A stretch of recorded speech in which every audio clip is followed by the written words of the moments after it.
In defining or redefining your IT processes, the first thing I look at are what are my crown jewels and what are the requirements around those. You know, we have taken a broad brushstroke at times and said, this is the policy or this is the process of all data sets.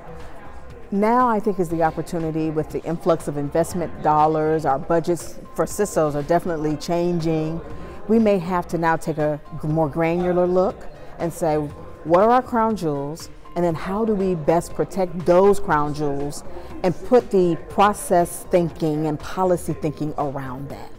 When I'm determining what the most valuable assets are, I'm thinking of what's going to cause me to cry at night if something happens to it. And I'll just take my own personal example. Order numbers are not as important to me as social security numbers, credit card numbers, things like that. And so you have to take a look at the data sets and say, well, if something happens to this set, will it impact me more than if something happens to another set? If I look at it from that perspective, I do understand that the culmination of all data sets is a rich environment, right? Is a rich data pool. But we can't always take the same amount of investment and apply it to all. And sometimes we can't take the same amount of policies and processes and structure and apply it to all. I think sometimes it's a better way to parse out what do you want to do with what by looking at it and saying, what's going to cause me the most heartburn? What's going to cause me the most heartache? Who's going to scream if I don't have this data? And if I say, well, you know what? Mr. CEO, I don't have the order number, but I still have the social security number of all of our customers, or I still have the credit card numbers of all of our customers, you know, things like that that are really, really important. I think that's a better balance. We're looking now in the future thinking about balance.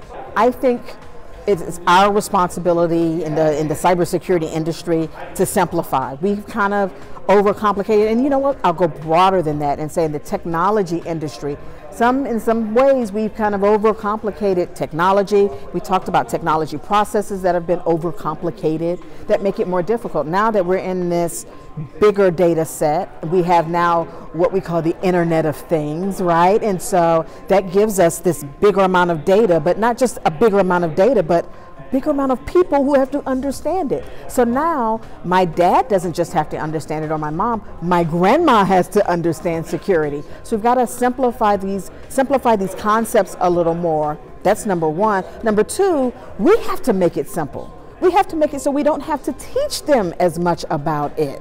And so when I think about, even in my own organization, I want everything to be simple so that I don't have to tell the developer the things that he needs to do. It's automatically, or it's innate in him in order to, you know, make a secure device. If I say, or a secure component, if I say to him, I need you to do this and do this and do this, and list all of these things, all of these processes that I need him to include in order to make a device secure, he may think, wow, you're making this heavy for me. Developers want light, they want agile, they want quick, they want modular. And so if I give it the what's in it for me and the execution part of it, I think that makes it simpler. So my biggest key point, I think, moving into the future, and even and how I think about it now, is simplification.